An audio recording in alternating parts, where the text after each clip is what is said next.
আপনি বসেন, আপনি বসেন।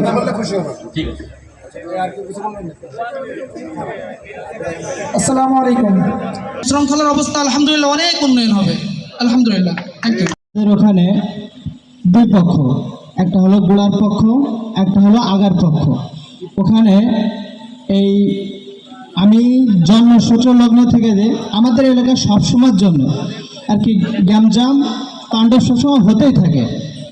অতীতে প্রশাসন লোক জানে 4-5টা মার্ডার হয়ে গেছে অতীতে। এখন কিছুদিন আগেও ইলেকশনের পরে, রাজার ইলেকশনের পরেও দুই পক্ষের খুব দ্বন্দ্ব। রাতে মানে ধরে থাকার পরেও আজকে এখানে সুধী সমাবেশের আয়োজন করেছেন আপনারা, তার জন্য সাধুবাদ জানাই। কিন্তু আক্ষেপ করে বলতে হচ্ছে এই সুধীর নামে কিছু অসাধু লোক এখানে বসে আছে, এটাও আপনাদের জানতে হবে। যে লোকটা একটু আগে বলল, আমি স্পষ্ট বলতে চাই, যে লোকটা নিজেরাই অন্যায় অপকর্ম করলো এবং মানুষের বাড়িঘর ভাঙলো, সেই আবার এখানে সুধী সাইজে উল্টোপাল্টা বক্তব্য, এটা খুবই ন্যাক্কারজনক। এটা কামারগাদ্দি, এটা সংখ্যালঘু হিন্দু এলাকা। কিছু লোক ওখানে চাঁদা চায়, তাদের কাছে চাঁদা নেয় গোপনে, তারা সাহস পায় না মুখ খুলতে।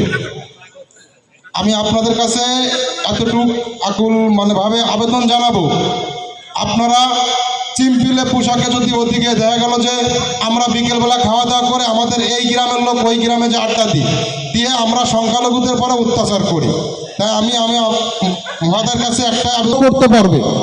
আমি এটা বলে আমি এই দুটো নির্দেশ না আমার আপনাদের কাছে আমি বলে আমার সংক্ষেপে শেষ করতেছি। আসসালামু আলাইকুম। ওই এলাকায় একটু সমস্যা সৃষ্টি করতেছে।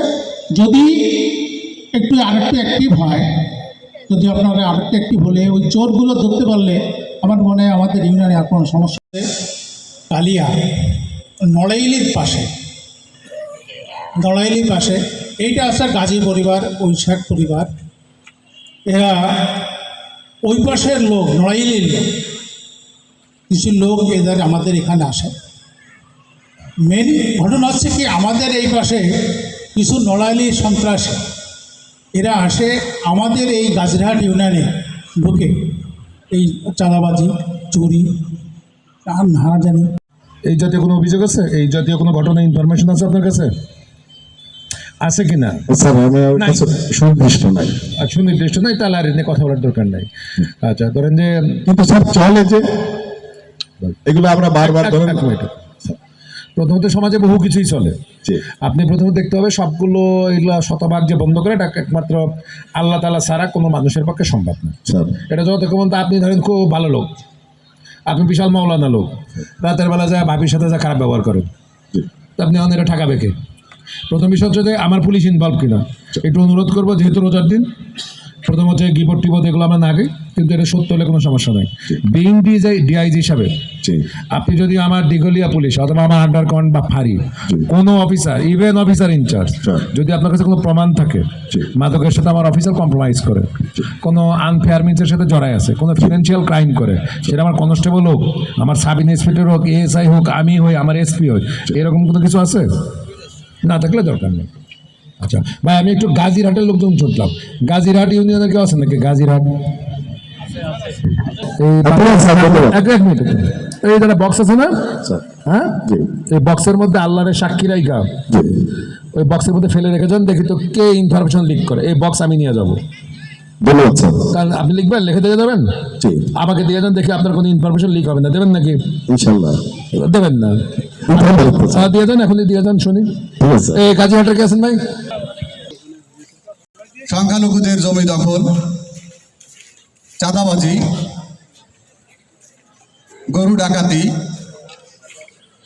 মাছ চুরি, পান চুরি, মেশিন চুরি এবং মাদক ব্যবসা এবং সুদের ব্যবসা সহ বিভিন্ন ধরনের অপকর্ম করে আসতেছে। ইদানিং নিজস্ব বাড়ি নিজেরাই নিজেদের লোকজন দিয়ে ভাঙিয়ে আমাদের নামে একটা কেসও করেছে।